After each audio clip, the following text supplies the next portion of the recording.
Nous venons sur terre seuls, vulnérables et fragiles, sans connaissance de ce monde si grand qui nous abrite. Nos ailes d'oision sont encore trop frêles pour voler par elles-mêmes, alors c'est papa et maman oiseau qui nous écolent, qui nous encouragent dans signe de tête, qui nous apprennent, peu à peu, à remuer ces petites ailes encore inconscientes. Ce premier regard parental, cette première attention, nous incite à les impressionner, alors nous nous mettons à battre des ailes. Consciemment ou non, ce sont les premiers êtres que nous souhaitons satisfaire. Le décollage est difficile, mais le petit oiseau finit tant bien que mal par agiter son plumage. Il tourne la tête à gauche, à droite, il scrute la réaction de ses géniteurs. Il sourit fièrement. Il vole. Mais dans son élan aveugle, dans sa démonstration précipitée, il en oublie de rester concentré et percute violemment en chaîne. Tête étourdie, le voilà qu'il observe son nid. Les yeux vers le ciel, petit oision devient songeur. Il a réussi à voler, mais maintenant, voilà que ses ailes sont toutes froissées. Papa et maman piaillent. C'est en regardant le sol que lui vient alors une idée. Petit oision se dresse sur ses pattes et, droit devant, se met à marcher. Oui, le regard des autres nous entoure en permanence. Sa présence peut être encourageante, le temps d'un clin d'œil rapide, mais il peut aussi être étouffant, telle une paire de jumelles absorbées dans une observation perverse. Mathilde Hubert nous dit « Il y a des regards qui grignotent les ailes et d'autres qui donnent la force de les déployer. » Mesdames et messieurs, le regard des autres est-il un obstacle ou une condition à la conscience de soi? Dans la situation de l'oisillon, ses parents l'ont aidé dans un premier temps à déployer ses ailes. On peut chercher dans le regard de l'autre une approbation dans nos actions quotidiennes, un encouragement, une reconnaissance de nos actes et de leurs valeurs. Il permet d'être vu, donc d'être, de se sentir vivant et par conséquent de prendre conscience du soi. Je vous parle ici d'un regard doux et sincère, qui sans un mot peut vouloir dire absolument tout. Pensons au regard fier d'un entraîneur envers son athlète qui vient de se surpasser. Au regard tendre d'une mère envers son enfant qui colorie sans dépasser. À celui d'un ami qui sait qu'on ne souffre plus et qui sourit non plus pour nous, mais avec nous. Je vous parle ici d'un regard miroir, déformant ou aux alouettes. Un miroir qui nous renvoie une image, belle, fausse ou multiple, mais une image qui nous révèle à nous-mêmes et qu'on peut essayer de retoucher. Un miroir qui nous permet de déceler le bon du mauvais, mais qui aura un œil critique et constructif. L'oiseau a appris à voler grâce à ses parents, mais leur piaillement l'a plutôt encouragé à marcher.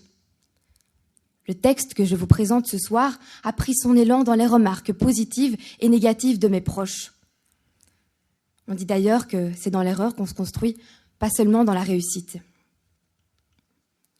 Mais faites attention aux regards qui grignotent vos ailes au lieu de les déployer. Cherchez un reflet dans le miroir du regard d'autrui, oui. Y chercher une image arrêtée, un destin figé, non. Il y a une différence entre prendre conscience de qui on est grâce à l'image que l'autre nous renvoie et devenir celui qu'il veut qu'on soit. Il faut donc imposer nos limites et trouver l'importance que vous accordez au regard d'autrui pour qu'il ne définisse pas votre vie tout entière. Nous devons vivre nos propres expériences, car si nous nous efforçons éperdument à satisfaire le regard d'autrui, nous finirons par ignorer ce que nous recherchons réellement. Nous ignorerons quel sens donner à notre existence. Et comme pour l'oisillon de notre histoire, tomber est parfois nécessaire pour nous remettre les idées en place, pour changer notre perception des choses et nous octroyer le choix d'emprunter notre propre direction. Je veux dire, messieurs, dames, Arnold Schwarzenegger est grand même bien passé de culturiste en slip, à ancien gouverneur de Californie, en cravate. Hugh Grant, avant d'être acteur, était nettoyeur de toilettes. Je reste donc convaincue qu'un regard, quoi qu'il puisse laisser transparaître, n'est jamais parfaitement blanc ni totalement noir. Celui des autres, en tout cas, peut nous scruter en silence si nous n'y prenons garde, peut nous influencer dans nos choix et décisions quotidiens.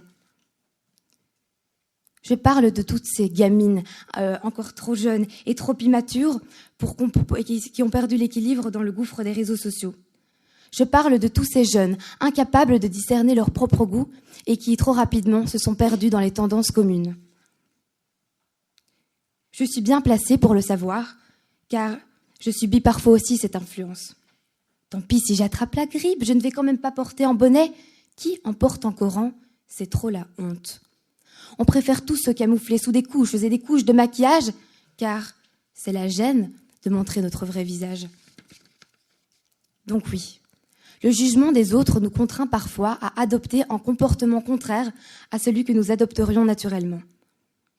C'est d'ailleurs, dans un sens, une idée de Sartre quand il affirme se sentir dépossédé de sa propre liberté à l'instant où il devient l'objet du regard de l'autre.